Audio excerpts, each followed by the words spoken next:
Facts of ज्ञान presents निराशा पर काबू पाने और क्रोध से निपटने के कुछ तरीके। जब हम चुनौतियों का सामना करते हैं या हम जिस परिणाम की उम्मीद करते हैं वह नहीं होता है तो हम सभी निराश और क्रोधित हो जाते हैं। ऐसी बहुत सी चीज़ें हैं जो निराशा का कारण बन सकती है। हमारी अधिकतर निराशाएं बाहरी ताकतों के कारण होती है जो हमारे नियंत्रण से बाहर होती है, जैसे कोई गैजेट काम नहीं कर रहा है या कोई परेशान करने वाला व्यक्ति हमारे आसपास रहा है। कारण चाहे जो भी हो, समय समय पर निराश होना सामान्य है, लेकिन जिस तरह से हम निराशा से निपटते हैं वह महत्वपूर्ण है।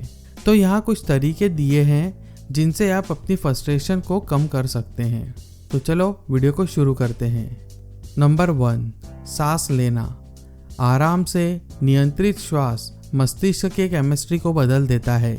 इसमें सक्रिय रूप से फाइट और फ्लाइट के बजाय विचारशील नियोकॉर्टेक्स का प्रभुत्व होता है। कॉन्शियस फोकस ब्रीदिंग आपको इम्पल्सिव एक्शंस और रैश वर्ड से बचने में मदद कर सकता है। इससे पहले कि आप क्रोध या हताशा में कार्य करें, रुके और गहरी सांस ले।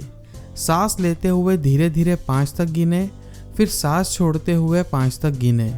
इस ब्रीदिंग एक्सरसाइज को तब तक दोहराएं जब तक आप शांत महसूस ना करें। नंबर 2, अपना नज़रिया बदले। निराशा को असफलता की बजाय डिलेड सक्सेस के रूप में देखने का प्रयास करें। अपनी स्थिति को कैसे फ्रेम करें, यह आपकी प्रतिक्रिया और भावनाओं को बदल देगा। यदि आप अपनी स्थिति को एक सेटबैक के रूप में देखते हैं जिसे आप दूर कर लेंगे, तो आपको यह जानने की अधिक संभावना है कि आप अपनी निराशा को हरा सकते हैं। नंबर 3, किसी दोस्त से बात करें।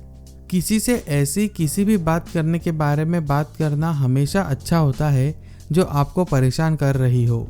ठीक है, किसी भी बारे में नहीं, लेकिन यहाँ पॉइंट केवल अपनी भावनाओं को दबाने की बजाय किसी के साथ दबी हुई भावनाओं को शेयर करने में सक्षम होना है। कौन जानता है कि आपके मित्र के पास कोई समाधान हो सकता है जो आपकी सहायता कर सकता है। यदि आपका कोई करीबी दोस्त नहीं है जिसे आप बात करने में सहज महसूस करते हैं, तो एक सपोर्टिव मेंटोर या काउंसलर खोजें जो आपकी समस्याओं को सुलझाने में आपकी सहायता कर सके। भले ही कोई समस्या स्पष्ट प्रतीत हो, किसी के साथ इस पर चर्चा करने से आपको नई अंतर्दृष्टि मिलेगी और यहाँ तक कि आपको लो सेल्फ एस्टीम और स्पेसिफिक एंजाइटीज जैसे छिपे हुए मुद्दों को खोजने में भी मदद मिल सकती है। नंबर 4, अपनी डायरी में रोज लिखें। अपनी सफलताओं और असफलताओं को एक डायरी में लिखें।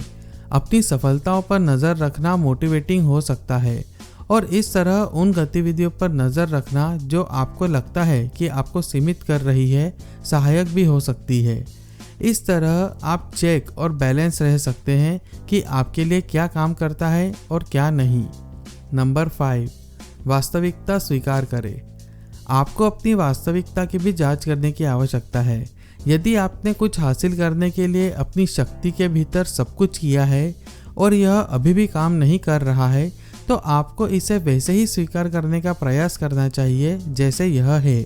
आप इस तरह की स्थिति में क्या कर सकते हैं, प्रोज एंड कॉन की लिस्ट लिखें और फिर उन्हें एक एक करके दूर करें। नंबर 6, अपनी प्रोग्रेस को ट्रैक करें। कभी कभी आप महसूस कर सकते हैं कि चीज़ें पर्याप्त तेज़ी से नहीं बढ़ रही है या वे उस तरह से काम नहीं कर रही है जिस तरह से उन्हें करना चाहिए। इससे बहुत निराशा हो सकती है। एक चेकलिस्ट बनाएं और देखें कि आप कैसे प्रगति कर रहे हैं। कभी कभी छोटे कदम कुछ भी नहीं लगते हैं, लेकिन सूची से उन छोटे कदमों को पार करने में सक्षम होने के कारण एक एक करके आपको अपनी प्रगति देखने में मदद मिलेगी। नंबर 7, सेल्फ केयर करें। निराशा तनाव और चिंता का निर्माण कर सकती है जो आपके मूड, स्लीप साइकिल और जनरल बॉडी केमिस्ट्री पर हानिकारक प्रभाव डाल सकती है। अपनी सेल्फ केयर में सुधार करके, विशेष रूप से अपने शरीर की देखभाल करके आप आराम कर सकते हैं और उन भावनाओं को दूर कर सकते हैं जो निराशा से उभरती थी। किसी पर गुस्सा करने और चिल्लाने की बजाय आराम से नहाएं, टहलने जाएं या कुछ पढ़ें। ये गतिविधियाँ आपके शरीर की केमिस्ट्री को सतर्क से शांत और फोकस करने में मदद कर सकती है। नंबर 8, व्यायाम करें। शारीरिक गतिविधि निराशा के कारण होने वाले तनाव को दूर कर सकती है, खासकर यदि आप प्राकृतिक वातावरण में व्यायाम करते हैं। यदि आप नियमित रूप से व्यायाम करने के अभ्यस्त नहीं हैं तो इसे धीमी गति से करें ताकि आप तरोताज़ा महसूस करें, ना कि थकान। यदि आप निराशाजनक कार्य पर काम करते हुए एक्सरसाइज ब्रेक नहीं ले पा रहे हैं तो इसकी बजाय गहरी सांस लेने या ध्यान करने का अभ्यास करने के लिए एक छोटा ब्रेक ले। नंबर 9, गुस्सा करना बंद करो। क्रोध अपनी हताशा को बाहर निकालने का एक तरीका है। इसे या तो अपनी ओर निर्देशित किया जा सकता है या उन लोगों की ओर जो आपके साथ रहते हैं। कोशिश करें कि दूसरों पर छीटाकशी न करें। इसकी बजाय कुछ समय निकालें और शायद YouTube पर हमारे वीडियो देखें या कुछ मज़ेदार पढ़ें। यह पॉइंट क्रोध को कम करने का है ताकि आप सीधा सोच सके। केवल एक बार जब आप शांत हो जाते हैं तो आप सीधे सोचने और उस समस्या का समाधान करने में सक्षम होंगे जो आपकी निराशा का कारण बन रही है। नंबर 10, अपने आप को दोष देना बंद करो। हो सकता है कि आपकी हताशा का कारण आपका खुद का कुछ करना हो, लेकिन खुद को दोष देने से आप केवल एक नकारात्मक स्थिति में होंगे जो अच्छे से ज़्यादा नुकसान करेगा। इसलिए अपने आप को अंतहीन दोष देने की बजाय समाधान खोजने का प्रयास करें। नंबर 11, आशावादी लोगों के आसपास रहे। आशावादी लोगों के साथ घूमना हमेशा अच्छी बात है। आपको उनसे ऊर्जा के साथ साथ सलाह भी मिल सकती है।